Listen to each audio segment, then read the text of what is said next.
Hi everyone, कैसे हो आप लोग। आई होप आप लोगों की स्टडीज़ बहुत अच्छी चल रही होगी और उन स्टडीज़ को और अच्छा बनाते हैं हम अपनी रिवीजन सीरीज़ का next accounting standard that is accounting standard 13 revise करते हैं।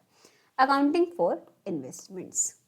अब इन्वेस्टमेंट का देखो मीनिंग सबसे पहले क्या होता है। आई होप ये आप लोगों को सबको पता होगा। Investments are assets held by an enterprise for earning income by way of dividends, interest and rentals or for capital appreciation और for other benefits to the investing enterprise. मतलब जो भी इन्वेस्टिंग एंटरप्राइज है, जो कंपनी इन्वेस्टमेंट कर रही है, उसके लिए वो क्या होता है, एसेट होता है। किस चीज़ के लिए वो आप इन्वेस्टमेंट को हेल्प करते हो, डिविडेंड इनकम हो सकती है। अगर आपने शेयर्स में इन्वेस्टमेंट करी, डिविडेंड मिलेगा। डेट सिक्योरिटीज, आपने डिबेंचर्स ले लिए किसी कंपनी के या फिर कोई भी लोन वगैरह किसी को दे दिया, आपको क्या मिलेगा, उस पर इंटरेस्ट मिलेगा। या फिर रेंटल्स या कैपिटल एप्रिसिएशन, आपने कोई प्रॉपर्टी में इन्वेस्टमेंट कर दी तो आपको रेंट भी मिल सकता है और उस पर कैपिटल एप्रिसिएशन, कैपिटल गेन भी होगा।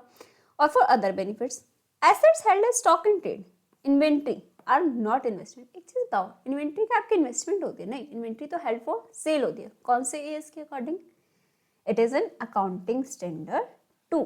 वैल्यूएशन ऑफ इन्वेंट्री में हम देखते हैं, इन्वेंट्री के बारे में बात करते हैं। तो अगर आपके पास कोई भी स्टॉक इन ट्रेड है, इन्वेंट्री है, वो आपका एएस 13 इन्वेस्टमेंट में कवर नहीं होता। एएस 13 में आपकी क्या क्या चीजें इंक्लूड नहीं होती, out of the scope of as 13। The standard deals with accounting for investments in the financial statements of enterprises and the related disclosure requirements. This standard does not deal with, मतलब इसके scope से बाहर है, interest, dividend and rentals earned on investment which are covered under AS 9। कौन सा AS 9 याद आया? It is revenue recognition, कि आप अपना रेवेन्यू कब रिकॉग्नाइज करते हो।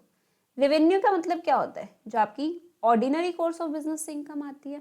तो ऑर्डिनरी कोर्स ऑफ बिजनेस, अगर किसी का बिजनेस ही इंटरेस्ट अर्न करना है, बैंक्स, एनबीएफसीज या डिविडेंड या रेंट अर्न करना है, उसके लिए वो इस 9 में अकाउंटिंग होगी। अगर किसी के अदर इनकम में आ रहा है इंटरेस्ट, डिविडेंड एक्सेट्रा, वो किस में जाएगा, एएस 13 में। ऑपरेटिंग और फाइनेंस लीज, इसमें जो आप हम इंटरेस्ट की बात करते हैं वो कहाँ कवर होता है, आपका एएस 19 में। इन्वेस्टमेंट और retirement benefits plan AS 15। AS 15 कौन सा है, याद करो, it's employee benefits. Employee benefits में आप कोई भी इन्वेस्टमेंट करो, अगर आपको उनको पीएफ, ग्रेच्युटी कुछ भी पे करना, तो उसके लिए आपने क्या करा, कोई इन्वेस्टमेंट कर दी, तो वो कहाँ पे कवर होगी, आपकी एएस 15 में। Life insurance enterprises, life insurance enterprises को इन्वेस्टमेंट कर रही है, वो आपकी उनके जो भी एक्ट्स होंगे उसके अकॉर्डिंग अकाउंटिंग होगी। Mutual funds, venture capital funds, banks etcetera.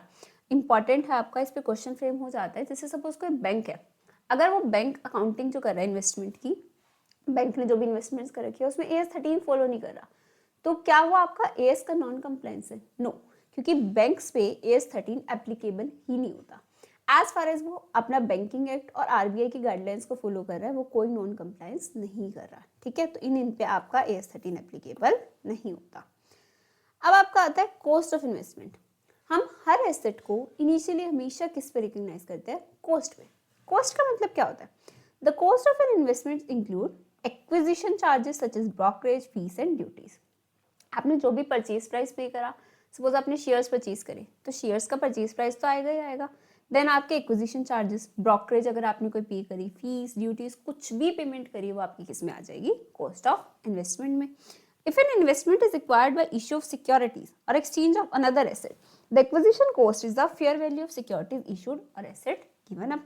अगर इन्वेस्टमेंट क्या करिए, आपने किसी सिक्योरिटीज के एक्सचेंज पे लिया, आपके पास कोई सिक्योरिटीज है, कोई भी एसेट था, वो देखिए और आपने कोई इन्वेस्टमेंट परचेज करिए, तो आप किस पे रिकॉग्नाइज करोगे इसको, fair value of asset given up और fair value of asset acquired. ये हमारा क्या होता है, एक्सचेंज ऑफ एसेट। हमने पढ़ा था, ये एएस 10 में पढ़ते हैं हम, इसको एएस 26 में भी पढ़ते हैं। ठीक है, क्लासिफिकेशन ऑफ इन्वेस्टमेंट। आपके पास कितने टाइप्स की इन्वेस्टमेंट होती है, 2 टाइप्स की इन्वेस्टमेंट होती है, करंट, लॉन्ग टर्म। करंट का मतलब क्या होता है, आपने जब शेड्यूल 3 पढ़ा होगा, बैलेंस शीट पढ़ी होगी, तो आपको पता है current investment. Current investment refers to investment that is by its nature readily realisable. Readily मतलब इजीली रिलायजेबल, आप उसको मार्केट में कभी भी सेल कर सकते हो, उस पर रिस्ट्रिक्शंस नहीं है। And is intended to be held for not more than 1 year from date of purchase. Purchase की डेट से आप उसको 1 ईयर के अंदर अंदर क्या करने वाले हो, सेल करने वाले हो। ठीक है, लॉन्ग टर्म इन्वेस्टमेंट क्या होती है, जो शॉर्ट टर्म नहीं होती, एकदम easy definition. Investments other than current investment shall be classified as long term investments. ठीक है, जैसे अगर सपोज आपके पास आपने इन्वेस्टमेंट करके शेयर्स में, बॉन्ड्स में, वो जनरली क्या होती है आपकी शॉर्ट टर्म। अगर मेच्योरिटी पीरियड जो है बॉन्ड्स का मोर देन 12 मंथ्स है from the date of acquisition, तो क्या आ जाएगी, लॉन्ग टर्म में आ जाएगी। प्रॉपर्टी में आप इन्वेस्टमेंट करते हो, गोल्ड सिल्वर इनमें इन्वेस्टमेंट करते हो, जनरली क्या होता है वो आपके लॉन्ग टर्म। इनिशियल रिकॉग्निशन हमेशा किस पे करना है, इनका कॉस्ट पे। अब आपका आता है carrying amount of investment, that is valuation on balance sheet date. हर बैलेंस शीट डेट पे उस इन्वेस्टमेंट को कितनी वैल्यू पे दिखाओगे। अगर आपकी करंट इन्वेस्टमेंट है उसका आप किस पे दिखाते हो, valuation shall be done at lower of cost और मार्केट वैल्यू। सपोज उसकी कॉस्ट आई थी 2 लाख रुपीज, ब्रोकरेज फीस वगैरह सब इंक्लूड करके 2 लाख की कॉस्ट थी, मार्केट वैल्यू थी आपकी 1.8 लाख रुपीज की, तो आपका क्या हो गया, लोअर क्या है इसमें से, मार्केट वैल्यू 0.2 लैक्स, ये आपका क्या हो गया, लॉस हो गया। तो ये कहाँ पे जाएगा, any reduction to fair value is debited to P&L account. अगर आपका कोई भी लॉस होता है वो कहाँ पे जाता है, आपका P&L अकाउंट में। However, if fair value of investment is increased subsequently, अगर आपका subsequent increase हो रहा है इन्वेस्टमेंट की वैल्यू में, the increase in value of current investment up to the cost of investment is credited to P&L account and excess portion if any is ignored। जैसे हमने बोला पहले आपका डिक्लाइन हुआ 2 लाख से 1.8 लाख पे गया, तो आपका 20,000 का लॉस हो गया। सब्सिक्वेंटली अगर इस इन्वेस्टमेंट की वैल्यू होगी 2.3 लाख, इंक्रीज हो रही है ना, तो आप क्या कह रहे हो, अब वापस P&L को क्रेडिट कितना कर सकते हो, जितना पहले डेबिट किया था, मतलब सिर्फ 20,000 का आप गेन दिखा सकते हो, बचा हुआ 0.10 लाख आपका इग्नोर हो जाएगा। क्लियर। लॉन्ग टर्म इन्वेस्टमेंट को हम हमेशा किस पे दिखाते हैं, कॉस्ट पे। जितने भी आपने इनिशियल रिकॉग्निशन करा था उतने पे ही आप लॉन्ग टर्म इन्वेस्टमेंट को शो करते रहते हो। However, provision for diminution shall be made to recognize a decline other than temporary in the value of long term investments। अगर आपकी लॉन्ग टर्म इन्वेस्टमेंट की वैल्यू में क्या हो रहा है, कोई परमानेंट डिक्लाइन हो रहा है, डिक्लाइन अदर देन टेम्परेरी, तो आप उसके लिए एक प्रोविजन बना सकते हो। जनरली कॉस्ट पे दिखाते हैं, लेकिन डिक्लाइन अदर देन टेम्परेरी है तो आप उसके लिए एक प्रोविजन बना सकते हो। Examples of decline other than temporary, temporary मतलब परमानेंट डिक्लाइन आपके क्या क्या होते हैं, investing company is making continuous cash operating losses. जिस कंपनी में आपने इन्वेस्ट करेगा वो कॉन्टिन्यूसली लॉसेज में चल रही है, तो हम क्या मानेंगे, उसमें जो वैल्यू डिक्लाइन हो रही है ना उसके शेयर्स की, वो क्या है, परमानेंट, आप प्रोविजन बना लोगे। New regulation which is a negative impact in the working of investing, कोई इन्वेस्टिंग कंपनी थी जिसकी वर्किंग्स क्या है, कोई उसके ऊपर कोई न्यू रेगुलेशन, कोई न्यू लॉ आ गया और उसका नेगेटिव इंपैक्ट है, कोई वो ऐसा प्रोडक्ट बनाती थी जिसको लॉ ने बैन कर दिया, तो अब उसकी कंपनी तो बंद होएगी, तो उसकी शेयर्स की वैल्यू डिक्लाइन होएगी, तो उसमें जो डिक्लाइन आएगा उसका प्रोविजन बना सकते हो। Significant reduction of quoted price of the investment, जो आपका मार्केट प्राइस चल रहा है वो सिग्निफिकेंटली डिक्लाइन हो रहा है। If nothing is mentioned assume equity shares as short term and gold and silver to be long term, आप अजम्पशन लेके लिख सकते हो। ठीक है, ये आपका आ गया कैरिंग अमाउंट ऑफ इन्वेस्टमेंट। इस पर भी आपका डायरेक्ट क्वेश्चन बन जाता है, आपको इन्वेस्टमेंट बता देंगे कि क्या आपकी इन्वेस्टमेंट थी, करंट थी या लॉन्ग टर्म, उसकी कॉस्ट दे देंगे, मार्केट वैल्यू दे देंगे, पूछेंगे किस पे आपको इसको शो करना है, तो करंट को किस पे करना है, लोअर ऑफ कॉस्ट और मार्केट वैल्यू, लॉन्ग टर्म को किस पे करना है, कॉस्ट पे, अगर परमानेंट डिक्लाइन है तो प्रोविजन बना सकते हो। राइट, अब आपके आते हैं शेयर से रिलेटेड एडजस्टमेंट्स। शेयर से रिलेटेड एडजस्टमेंट क्या क्या होती है आपकी, बताओ। हमने सबसे पहले इनिशियली उसको परचेज करा, परचेज की बात तो कर ली हमने, इनिशियल रिकॉग्निशन। फिर आपका क्या हो सकता है, शेयर्स पे कोई बोनस शेयर्स मिल सकते हैं, राइट शेयर्स मिल सकते हैं, डिविडेंड मिल सकता है आपको शेयर्स पे, और उसके बाद आप शेयर्स को सेल कर सकते हो। तो अभी हमें हर पार्ट को अलग अलग से पढ़ना है। सबसे पहले हम बात करते हैं बोनस शेयर्स की। बोनस का मतलब क्या होता है, बताओ, बोनस क्या होता है।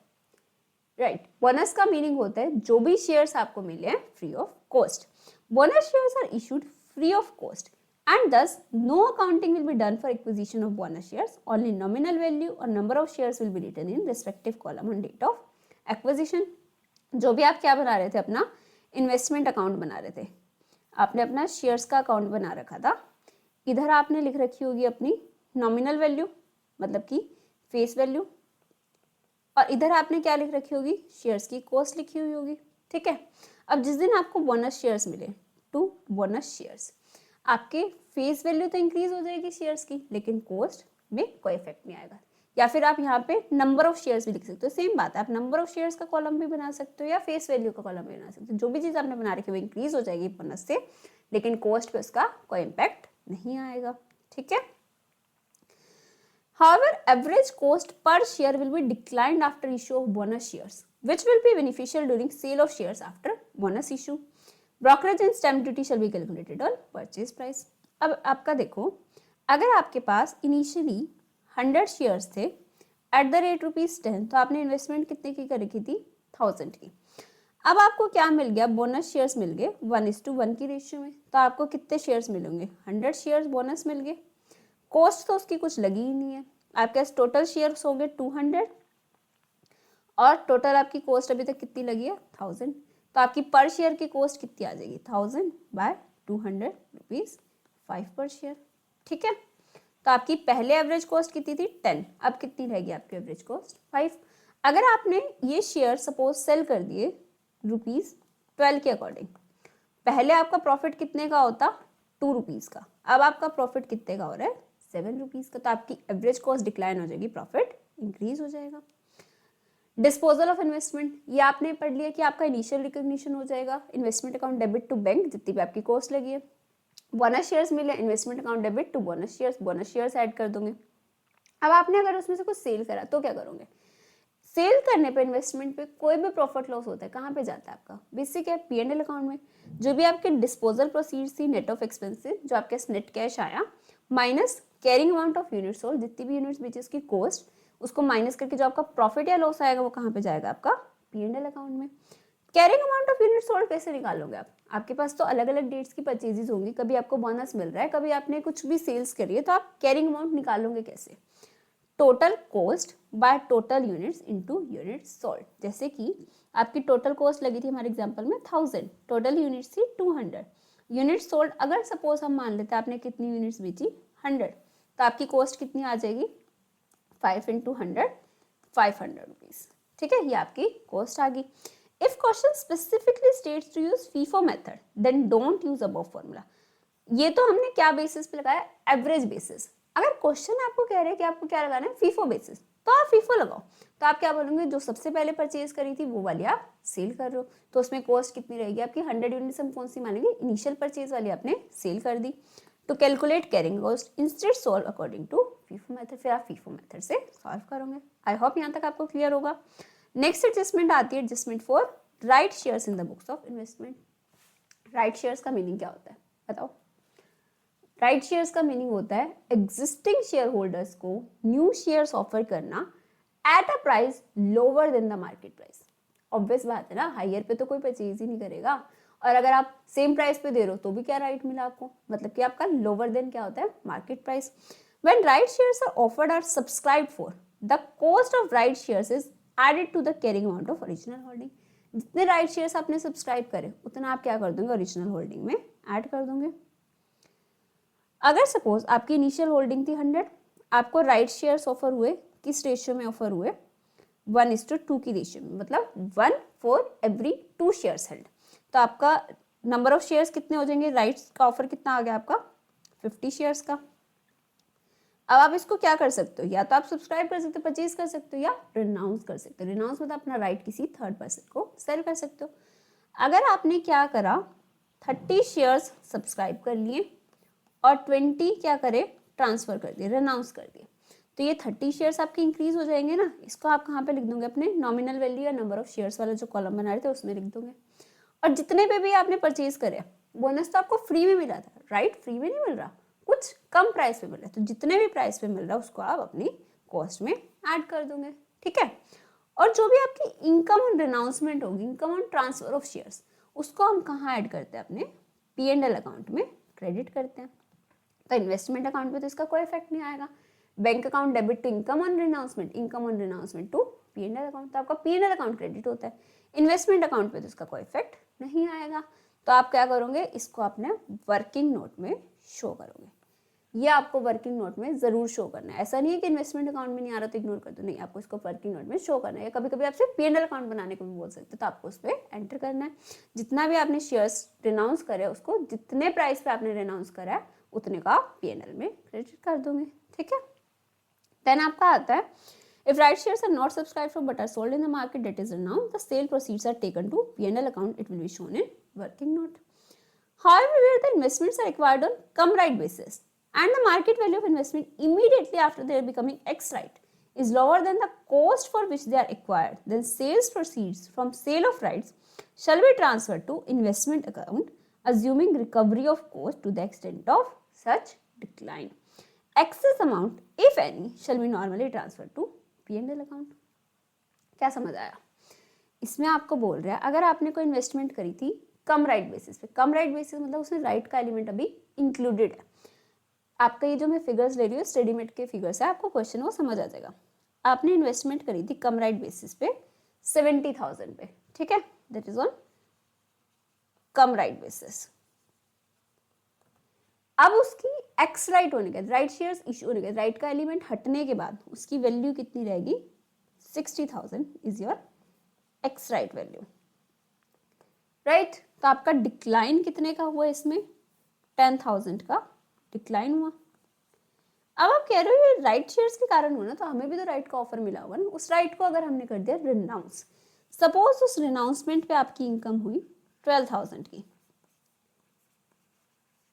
तो हमने अभी तक क्या पढ़ा था, आपकी जो इनकम होती है रिनाउंसमेंट की P&L अकाउंट में क्रेडिट होते हैं, बट वो कह रहे हैं अगर आपकी कम राइट से एक्स राइट जाने पे शेयर्स की वैल्यू कुछ डिक्लाइन हो रही है, तो आप क्या करोगे, इस इनकम को पहले कॉस्ट ऑफ इन्वेस्टमेंट में से लेस करने के लिए यूज करोगे up to the extent of such decline 10,000, और रिमेनिंग अमाउंट आपका कहाँ जाएगा? P&L में 2,000।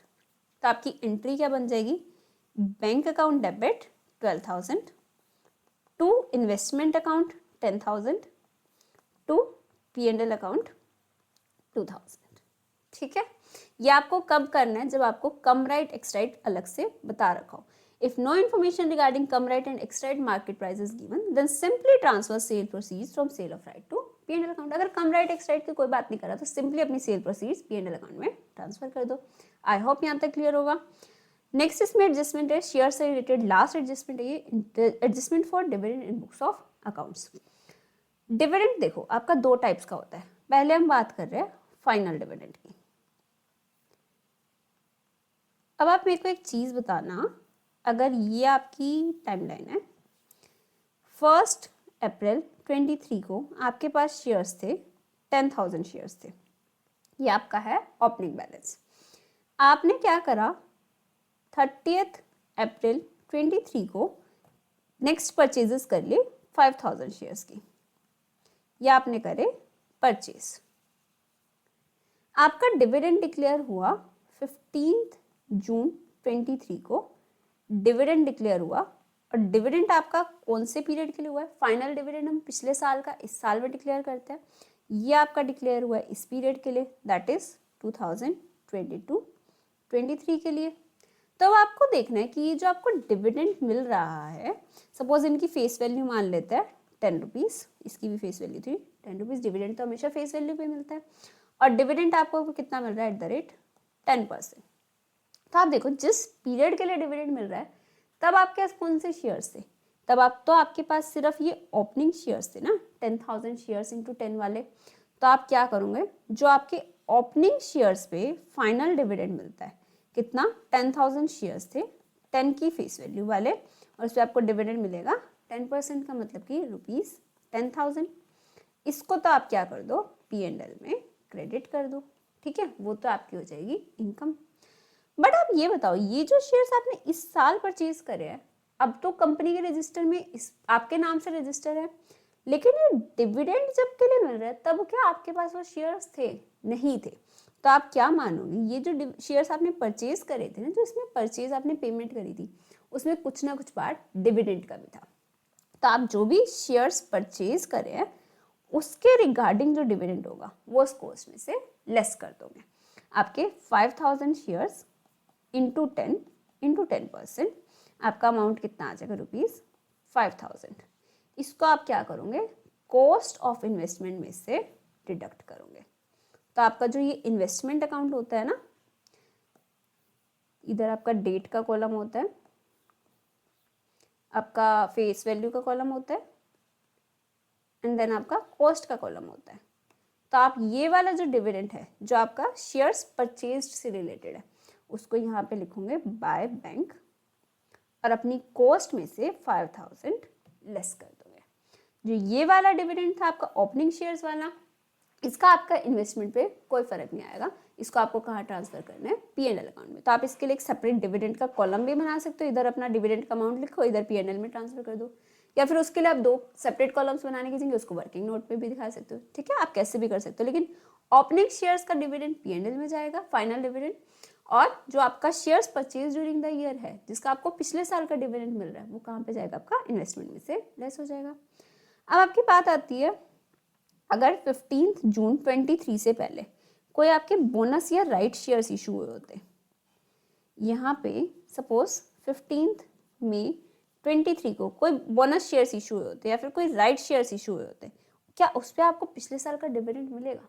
ऑब्वियसली नहीं ना। डिविडेंड तो किस पे मिलेगा, जो यहाँ पे शेयर्स थे। ये वाले शेयर्स लास्ट ईयर कंपनी तो इशू कर चुकी थी ना, आपके पास नहीं थे, किसी और पर्सन के पास थे। लेकिन बोनस और राइट तो इशू इस साल हो रहे हैं, पिछले साल तो थे ही नहीं, तो उस पर तो आपको डिविडेंड मिलेगा ही नहीं। तो इस पर तो फाइनल डिविडेंड की बात आती नहीं, जनरली आपके क्वेश्चंस में मेंशन होगा।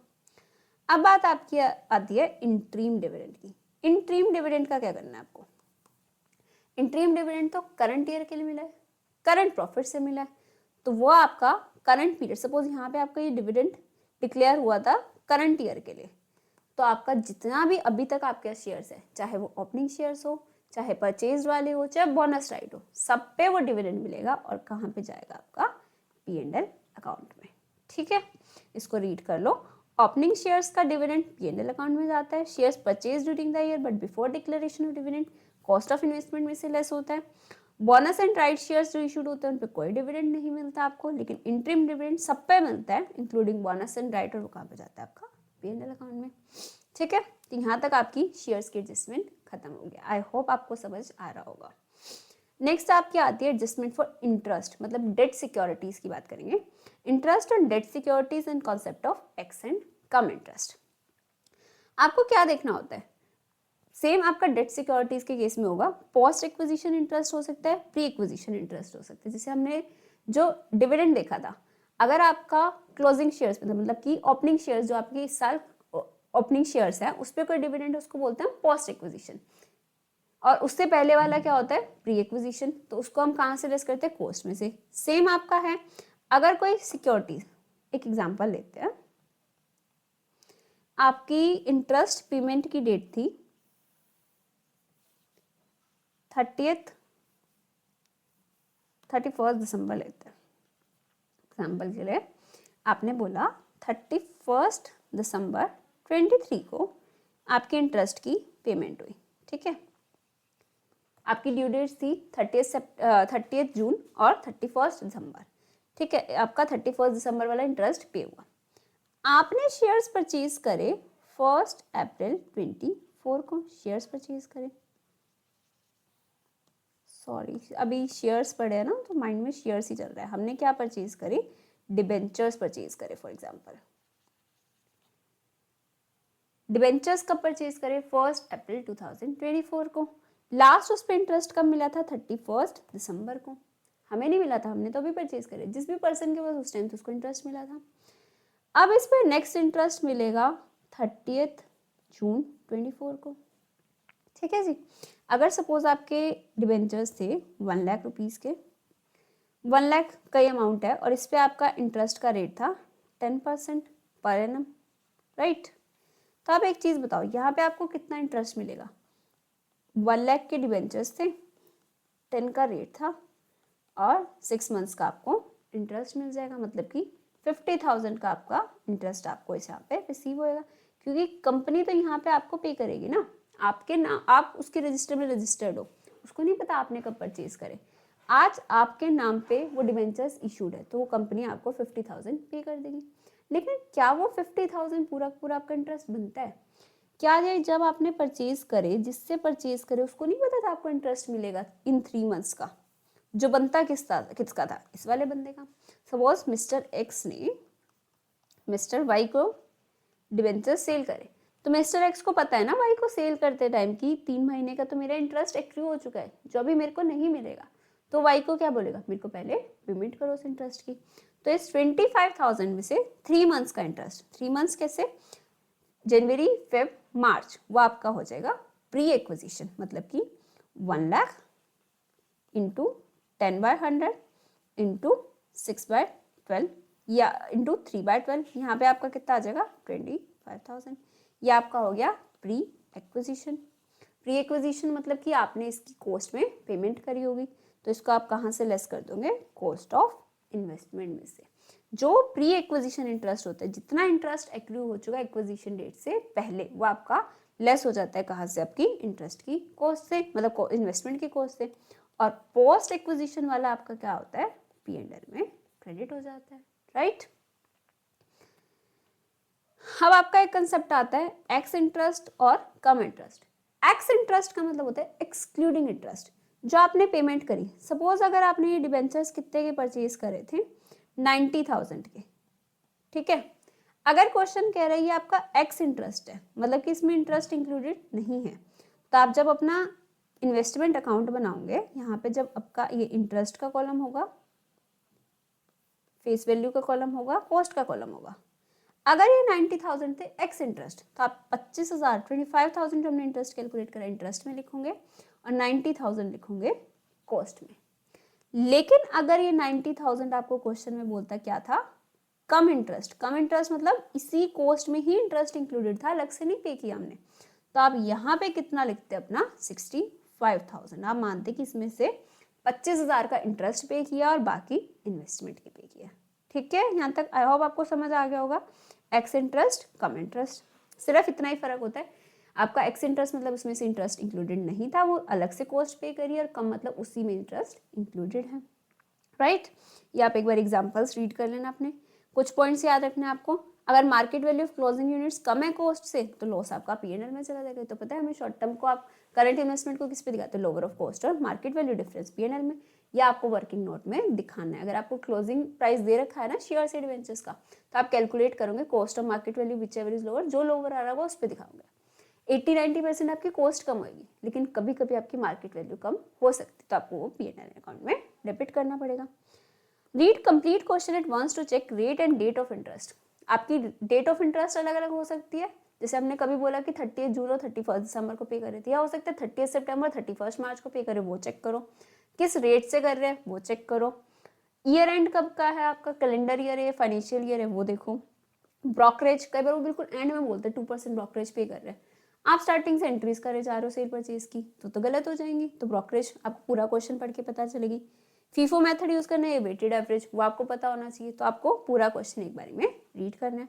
Remember to calculate interest on opening and closing balance of sale and purchase. अगर आपने कोई सेल परचेज करा है शेयर्स, इसका डेट सिक्योरिटीज का, तो उस पर स्टार्टिंग में भी आपको इंटरेस्ट, आपने परचेज करा तो आपने लिखा था ना interest accrued till date. Sale करा है तो उसका भी लिखो interest accrued till date. Closing balance of debentures है, आपका कुछ क्लोजिंग यूनिट्स बच रहे, उसका इंटरेस्ट आप अपने इंटरेस्ट कॉलम में लिखो, और ओपनिंग वाला भी नेक्स्ट इस साल का क्लोजिंग नेक्स्ट ईयर का ओपनिंग बन जाएगा। Clear. Reclassification of investments. Reclassification of investment क्या होती है, अगर आप जा रहे हो करंट से लॉन्ग टर्म पे या लॉन्ग टर्म से करंट पे, इंपॉर्टेंट है, कभी कभी इस पर आपका थियोरटिकल क्वेश्चन बन जाता है। अगर आप जा रहे हो लॉन्ग टर्म से करंट पे, लॉन्ग टर्म को हम जनरली किस पे शो करते हैं, कॉस्ट पे। अगर परमानेंट डिक्लाइन है तो क्या करते हैं, प्रोविजन बनाते हैं। तो आपने जिस भी वैल्यू पे दिखा रखा है, कॉस्ट या carrying amount, which ever is lower, उस पे डेट ऑफ ट्रांसफर की देखनी है। डेट ऑफ ट्रांसफर पे उसकी जितनी भी कैरिंग अमाउंट है या उसकी कॉस्ट जो भी लोअर होगा, उस पर आप उसको ट्रांसफर कर दोगे करंट में। अगर करंट से लॉन्ग टर्म पे जा रहे हैं, करंट को हम किस पे दिखाते हैं, कॉस्ट और market value which ever is lower पे, उसी पे आप ट्रांसफर कर दोगे। मतलब जितने पे यहाँ पे क्लोज हुआ उतने पे वहाँ पे ओपन कर दोगे। Lower of cost in fair value at date of transfer पे आप उसको रिक्लासीफाई कर दोगे। इसमें आपका एक छोटा सा टॉपिक और आता है कन्वर्जन का। कन्वर्जन का मीनिंग क्या होता है कि अगर आपके डिबेंचर्स जो हैं, डेट सिक्योरिटीज, वो किस में कन्वर्ट हो रही है, आपकी शेयर्स में। कुछ डिफरेंट नहीं करना आपको। डिबेंचर्स आपके अगर कन्वर्ट हो रहे हैं, तो पहली बात तो जिस दिन तक कन्वर्ट हुए, अगर सपोज आपको इंटरेस्ट उस पर लास्ट मिला था 31 मार्च 23 को, कन्वर्जन हो रहा है 30 जून 23 को, तो इन 3 महीने में तो वो आपके पास डेट सिक्योरिटी थे ना, तो उसका इंटरेस्ट तो एक्रू होगा। तो पहले तो इन 3 मंथ्स का इंटरेस्ट अपने बैंक में रिसीव कर लो। आगे का इंटरेस्ट तो नहीं मिलेगा आपको, क्योंकि वो तब तो आपके शेयर्स में बन चुके हैं, लेकिन यहाँ तक का इंटरेस्ट बैंक में रिसीव कर लो। फिर आप कहोगे वो डिबेंचर्स तो शेयर्स में कन्वर्ट हो गए, तो डिबेंचर्स की कॉस्ट हटा दो। जैसे हम सेल के टाइम पे वेटेड एवरेज करके कॉस्ट निकालते, वैसे निकाल के कॉस्ट के कॉलम से कॉस्ट हटा दो, फेस वैल्यू के कॉलम से फेस वैल्यू हटा दो। प्रॉफिट लॉस तो आपका कुछ होएगा ही नहीं। और जो आपके शेयर्स है उसका एक सेपरेट अकाउंट बन जाएगा, क्योंकि अब आपके डिबेंचर्स हट के शेयर्स आ गए, तो आपका ये शेयर्स का अकाउंट बनेगा। इसमें आप क्या लिखोगे, आपने बैंक से तो पेमेंट करी नहीं है, आपने क्या करा है, टू डिबेंचर्स, और जितनी भी वहाँ पे डिबेंचर्स की कॉस्ट आपने हटाई है वो अपने शेयर्स के कॉलम में लिख दूंगे। बस इतना ही करना है, बहुत सिंपल सा आपका अकाउंटिंग स्टैंडर्ड है। शेयर्स की बात करी हमने, डिबेंचर्स की करी, टाइप्स ऑफ सिक्योरिटीज रिक्लासीफाई कर रहे हैं तो क्या करेंगे। आई होप आपको एकदम क्लियर होगा। अगर आपको वीडियो अच्छी लगी और आपको अकाउंटिंग स्टैंडर्ड 13 एकदम अच्छे से समझ आ गया तो वीडियो को लाइक करना और अपने फ्रेंड्स के साथ शेयर करना, और साथ ही मेरे को कमेंट करके बताना आप नेक्स्ट अकाउंटिंग स्टैंडर्ड कौन सा रिवाइज करना चाहते हो। Thank you.